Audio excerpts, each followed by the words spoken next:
He says his last name's pronounced differently, but his mom loves it when Lupe Contreras calls him Alan Abeles, so he says we're sticking with it. It's part of Combate. I love that.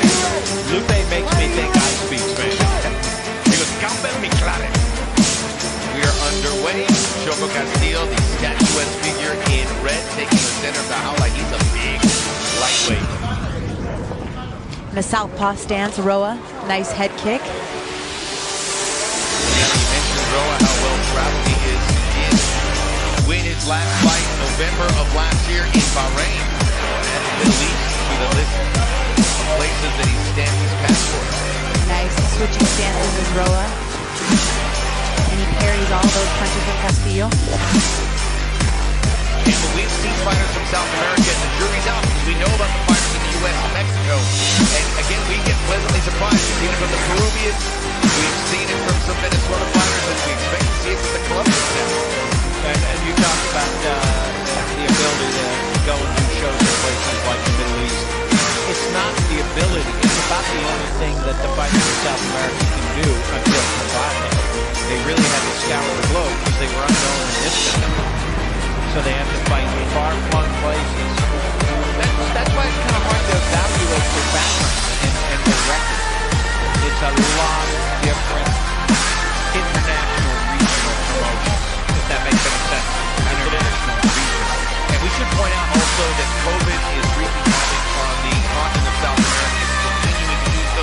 Many countries still in lockdown. And we'll see how that also goes. We hope it gets better. Argentina just shut their borders, so we're not going to see Bruno Cannonelli come in from Argentina. The champion of one. We're not going to see him next week because Argentina is shut down.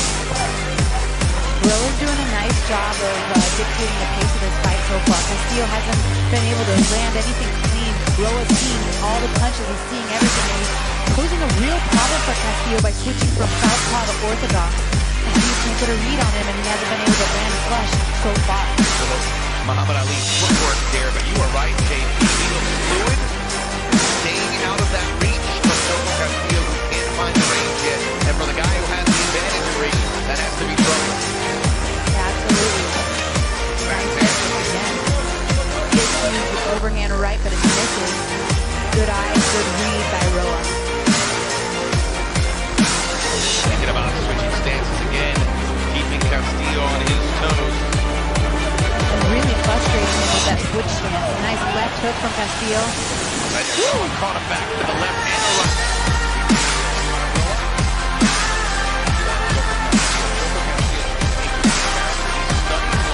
You heard him in the interview, very well spoken. Works for a customs agency. Also works on motorcycles. Sounds like a cool guy to hang out with. He is. He scared me during the weigh-ins. He put his fingers up by Roa's head, like pointed it like a gun, and like just put it right up to his head. It's all about intimidation. This is what this sport is all about. At the end, they can hug, have a beverage, whatever it takes, but in the jaula, it's a different kettle of fish. And this is going to be the hardest part for Castillo to get him back down again, is to take that distance away and get inside on that body lock or shoot a double leg. He had a hard time finding it in the first round, and we'll see if he can get it done quickly in the second round, because Roa knows that he wants to take him down, and he's going to do everything in his power, fight for his life, and stay on his feet and keep it in the game. Roa looks much better on the feet here, JP. Yeah, and he's posing a problem with his switch stance. Big overhand right. You know, I think the characteristics of the country's fighting background will come into the fighter's mind. We know a Mexican fighter's going to come forward, going to be aggressive. I don't know how to judge a Colombian fighter necessarily. Nice sprint to a double leg takedown. If you're saying both of these fighters are doing a good job of pushing each other off the fence with their back in the open. Little parry, jab. Great left hand into the body, and Roa has turned the tide. And now they are going hammer and tongs. Going down. Big takedown. Castillo turns the Blaxicans of Ensenada. Nicely done. Nice turn off from the fence by Roa. Back in the open they go. Looking a little tired here. Short left by Castillo catches Roa as he came in. Castillo that misses that punch, Roa. Heavy breathing from Castillo. Castillo. Sets up the left hand, catches the right. Nice knee on the way out. Basic maneuvers here from Roa. Got caught by the right. Bitter punching from Choko. Roa smiling, but he's starting to feel the burn. 30 seconds to go here in round 2. Nice leg kick by Roa. Switches hands into the southpaw. See if he can defend this. No. Big discussion. We were off there. What I'm saying is everybody knows Johnny for 7 years, right? So that's a big in combate. 30.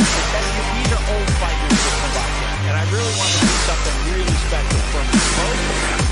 And I wasn't seeing Julian Pena didn't agree with me. I think Bentley, Campbell, and the popcorn ready. These guys are slugging it out. This is a great fight. And Roa's doing and making the investment that he needs. Nice leg kick. He's still pushing his stances. And he's still keeping Castillo guessing. Julian Pena is a fighter. Absolutely. And I can't believe that sometimes I work up the nerves to argue. The stand-up so much better by Choko, by and large because his opponent is gassed. Opponent's trying to move his head, he does.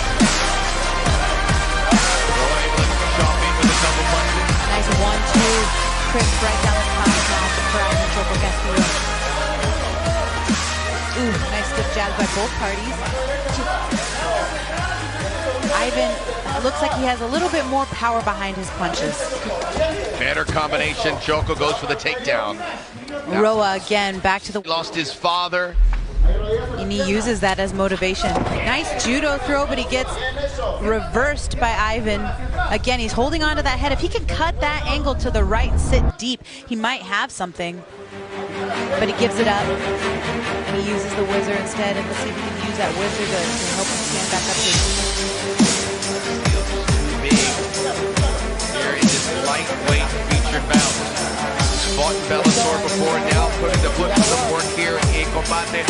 Alan Aveles telling us to work a little bit more. 30 seconds left in round 3. Back to the feet.